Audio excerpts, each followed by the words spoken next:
સિયારામ. રાધે રાધે. જય સિયારામ. જય સિયારામ. આપણે ઠાકુરજીની સેવા કઈ રીતે કરવી એના ઉપર પ્રવચન ચાલે છે. તો એમાં આપણે આગળ વધીએ તો એક ભક્ત પૂછે છે કે અમને એક પંડિતજીએ કહ્યું છે કે તમે ગ્રહસ્થી છો, એટલે લડ્ડુ ગોપાલની સેવા તમે નહીં કરી શકો, કે તમારે ન કરવી જોઈએ. તો આ વાત શું સત્ય છે? આવું એક કહે છે. तो यहाँ कह दे कि यह बात बिल्कुल असत्य है, क्योंकि भगवान की तरफ चलने में साधु गृहस्थी का कोई भेद ही नहीं है. બહુ દિવ્ય વાત કહી દીધી, થોડામાં ઘણું કહી દીધું એમ કેવું હોય તો ખોટું નથી.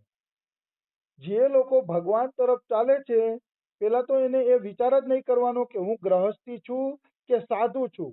એમ જ માનવાનું કે હું કોઈ પણ રીતે ભગવાનને અનુકૂળ છું. બસ હું ભગવાનનો છું, ભગવાન સિવાય કોઈનો નથી. એને આ જ વસ્તુ ધ્યાનમાં રાખવી જોઈએ. આવી વસ્તુ છે. એટલે ગ્રહસ્થી સાધુના કે એવા કોઈ ભેદ છે નહીં. ભગવાનને ભજે એ ભગવાનનો બસ સીધો નિયમ છે. જેણે ભગવાનનું ભજન કર્યું એ ભગવાનનો બની ગયો. આમાં પછી ગ્રહસ્થી સાધુ આન તેને એ કોઈ નિયમ લાવવાની જરૂર નથી. અને ગીતાજીમાં ભગવાને કીધું છે જ્ઞેય સ નિત્ય સંન્યાસી યો ન દ્વેષ્ટિ ન કાંક્ષતિ નિર્દંડો હિ મહાબાહો સુખમ બંધાત પ્રમુચ્યતે. સંન્યાસી ઈ જ છે કે જેને રાગ દ્વેષ છોડી દીધા છે. રાગ દ્વેષ જેના મનમાં નથી એ જ સંન્યાસી છે. એટલે ગ્રહસ્થ પણ જો લડ્ડુ ગોપાલની સેવા કરીને ભગવાનમાં ડૂબેલો રહેતો હોય તો એ સંન્યાસી જ છે. એટલે ગ્રહસ્થને પૂર્ણ અધિકાર છે ભગવાનની સેવા કરવાનો, અને વિરક્ત કરતા પણ વિશેષ અધિકાર ગ્રહસ્થીને છે. કારણ કે ગ્રહસ્થી ઠાકોરને લાડ લડાવવા માટે સક્ષમ હોય, થોડાક પૈસા ટકા હોય ને એટલા માટે. સાધુ તો બિચારા હજી હરખી રીતે લાડ ન પણ લડાવી શકે, એટલે એને માનસિક સેવાનો આધાર લેવો પડે. પણ ગ્રહસ્થીઓ તો થોડા સક્ષમ હોય છે, એટલે લાડ લડાવી શકે છે. એટલે ક્યારેય ગ્રહસ્થ સંન્યાસીના આવા કોઈ ભેદ કરવા જોઈએ નહીં. મનુષ્ય ભગવાનને ભજે એટલે ભગવાનનો, બસ આટલી વાત યાદ રાખવી જોઈએ. બીજી વાત બધી બેકાર છે. પછી કહે છે રામ દધી ચૌડે પડી સભી ખેલો આય દાવા નહીં સંત દાસ જીતે સો લે જાય. રામની દડી ચોગાનમાં પડી છે અને જેને રમવું હોય એ રમી શકે. મતલબ માનો સરકારી બગીચો હોય અને સરકારી બગીચામાં ઝૂલા રાખ્યા હોય, લપસિયા રાખ્યા હોય, તો બધાને છૂટ હોય કે ઝૂલામાં ઝૂલી શકે, લપસિયામાં લપસી શકે, દડા રાખ્યા હોય તો દડેથી રમી શકે. એવી જ રીતે ભગવાનના નામની દડી છે ને એ મેદાનમાં જ પડી છે. અને દાવા નહીં સંત દાસ જીતે સો લે જાય. આમાં સંત હોય તો એ ભલે, ગ્રહસ્થી હોય તો એ ભલે, રામની દડી મેદાનમાં પડી છે, જેની મરજી પડે એ રમી શકે. મતલબ ભગવાન બધાયનો છે, ગ્રહસ્થનો ઓનો ને એમ નહીં. ભગવાન બધાયનો છે, જે લોકો ભજે ને એનો ભગવાન, બસ ચોખ્ખી વાત છે.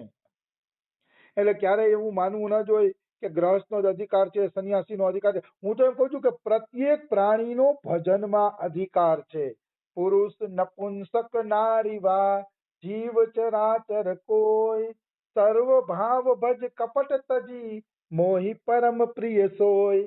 આમાં ચોખ્ખું કહી દીધું, પુરુષ નપુંસક ને નારી. પુરુષ અને નારી તો કીધી, નપુંસક શબ્દ પ્રયોગ કરી દીધો તુલસીદાસજીએ કે નપુંસક પણ ભગવાનનું ભજન કરશે તો એને પણ અધિકાર છે. એટલે ભગવાનના ભજનમાં હર કોઈનો અધિકાર છે. એટલે ક્યારેય એમ ન કેવું જોઈએ કે આનો અધિકાર નથી ને આને ન ભજવા જોઈએ ને આ ગ્રહસ્થી છે તો નહીં કરે સેવા ને, એવું કઈ નથી. ભજે એનો ભગવાન, જે વાસ્તવમાં ભજન કરશે એનો ભગવાન છે, બસ બીજી કોઈ વાત જ નહીં. આવી વસ્તુ છે. अर्थात राम नाम रूपी गेंद मैदान में सबके लिए खुली पड़ी है, सब आकर खेलो. कोई दावा नहीं कर सकता कि मेरा ही अधिकार है, जो जीते वह ले जाए. એટલે બ્રાહ્મણ, ક્ષત્રિય, વૈશ્ય, શૂદ્ર, ગ્રહસ્થી, સાધુ, સ્ત્રી, પુરુષ બધા ભગવાનને માનવામાં સ્વતંત્ર છે, ભગવાનને ભજવામાં સ્વતંત્ર છે. એમાં કોઈનું કાંઈ ચાલવાનું નથી. એટલા માટે લડ્ડુ ગોપાલની સેવા ગ્રહસ્થોએ કરવી જોઈએ. કોઈ કર્મકાંડી વ્યક્તિઓ મનાઈ કરતા હોય કે ગ્રહસ્થીઓએ સેવા ન કરવી જોઈએ તો એવી વાતો માનવી જોઈએ નહીં. પછી આગળનો પ્રશ્ન છે કે લડ્ડુ ગોપાલ હારે આપણે સંબંધ જોડી દઈ તો ભગવાન સીમિત થઈ ગયા. આપણા મંદિરના એક નાનકડી મૂર્તિ બની ગયા તો આ તો ભગવાન સીમિત થઈ ગયા ઈ કે. તો શું સીમિત નો કર્યા? તો ભગવાન આપણે ટૂંકા કરી નાખ્યા ઈ કે અહીંયા. તો ભગવાન તો વિશાળ છે, સર્વવ્યાપી છે. તો સર્વવ્યાપી ભગવાનને લડ્ડુ ગોપાલમાં આપણે ટૂંકા શું કામ કરીએ છીએ?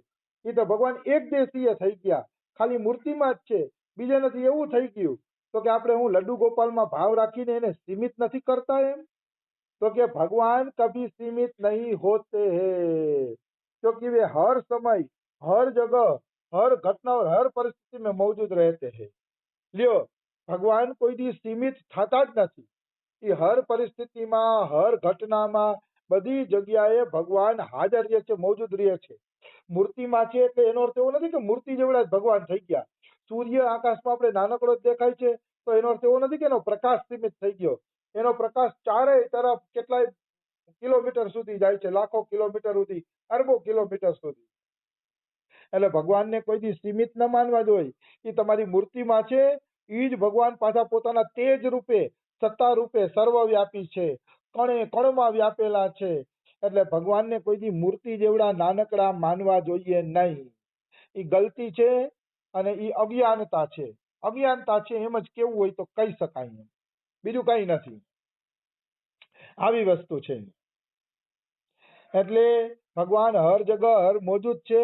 જેવી રીતે એક માના બે દીકરા છે માની લ્યો, તો એક દીકરાના હાથમાં માનો ડાબો હાથ આવે અને એક દીકરાના ભાગમાં માનો જમણો હાથ આવે, એમ કઈ માના બટવારા થોડા થાય એમ નહીં. માં બધાય દીકરાઓની પૂરેપૂરી માં છે. બહુ બહુ સરસ ઉદાહરણ આપ્યું છે અહીંયા, અતિશય સુંદર. માનો એક માને 5 દીકરા હોય તો 5 દીકરા એમ ન કહે કે હું માનો જમણો હાથ લઈ જઈશ, કોઈ કહેશે હું માનો ડાબો હાથ લઈ જઈશ. નહીં, માં 5ની પૂરી માં છે. એ માં એક છે અને 5 દીકરાની પૂરી માં છે. એમ ભગવાન લડ્ડુ ગોપાલ નાના હોવા છતાંય આખા વિશ્વમાં ફેલાયેલા છે, અનંત બ્રહ્માંડોમાં ફેલાયેલા છે અને ભગવાન બધાયના છે અને બધાયના પૂરેપૂરા છે. એમાં કોઈ એટલે કોઈ શંકા નથી.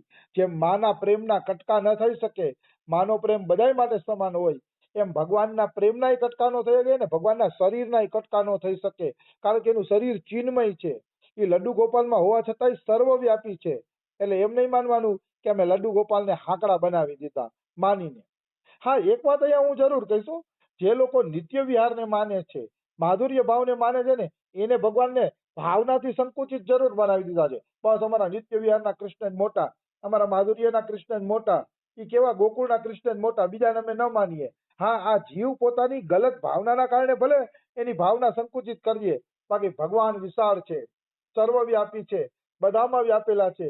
આપણો ભગવાન કાંઈ ખાલી મૂર્તિમાં નથી કે માધુર્યમાં જ નથી, ઐશ્વર્યમાં, અનંત બ્રહ્માંડોમાં જેટલા ભગવાનના અવતાર છે બધામાં આપણો કૃષ્ણ વ્યાપેલો છે, પૂરો છે, પૂર્ણ છે. એટલે મનુષ્ય એક ભગવાનને નાનો બનાવી દીધો હોય એ વાત અલગ છે, બાકી શાસ્ત્ર પ્રમાણે ભગવાન કોઈ દી સીમિત બને નહીં. ભગવાન મોટા છે, સર્વવ્યાપી છે, એમાં કોઈ એટલે કોઈ પણ પ્રકારની શંકા નથી. આવી વસ્તુ છે. એવી રીતે બધા લોકો ભગવાનને પોતાના કહી શકે છે, બધા લોકો પોતાનો સંબંધ ભગવાન સાથે જોડી શકે છે, કારણ કે ભગવાન ક્યારેય સીમિત બનતા નથી. અસીમ છે ભગવાન, અસીમ. અને અસીમ છે એ જ સારું છે.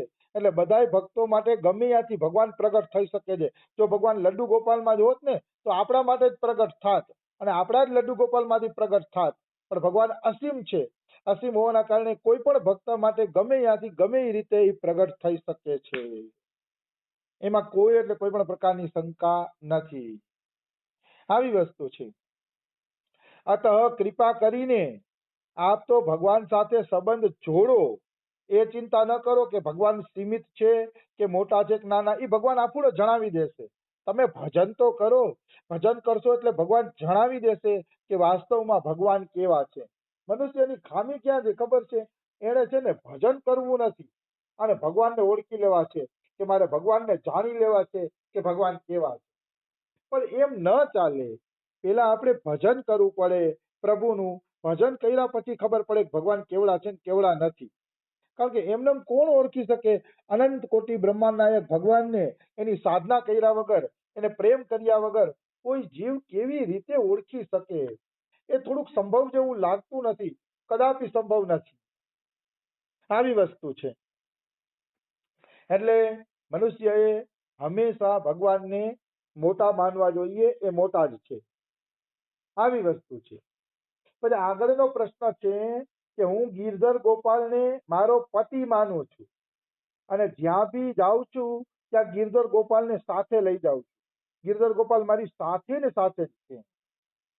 તો એક માતાજીએ મને કહ્યું કે તમે બધી જગ્યાએ ગોપાલજીને સાથે લઈને જાઓ છો, તો શું શૌચાલયમાં જાઓ છો ત્યારે સાથે લઈને જાઓ છો? આવું બેનને કહી દીધું. તો ઓલી બેન પણ હોશિયાર હતી. એને શું જવાબ દીધો કે માતાજી તમે શૌચાલયમાં જાઓ છો હું ત્યારે તમારા પતિને સાથે શૌચાલયમાં લઈ જાઓ છો એમ? ઓલી બેનની બોલતી જ બંધ થઈ ગઈ. તો કે સમાધાન કરો કે ખરેખર આપણે લડ્ડુ ગોપાલને બધે ભેગા લઈ જઈ શકીએ ને, શૌચાલયમાં ત્યાં તો ન લઈ જવા જોઈએ, પણ બીજે બારે લગ્નમાં પ્રસંગમાં મહેમાન થઈને ગયા હોય તો ઠાકોરજીને લઈ જવા જોઈએ કે નહીં?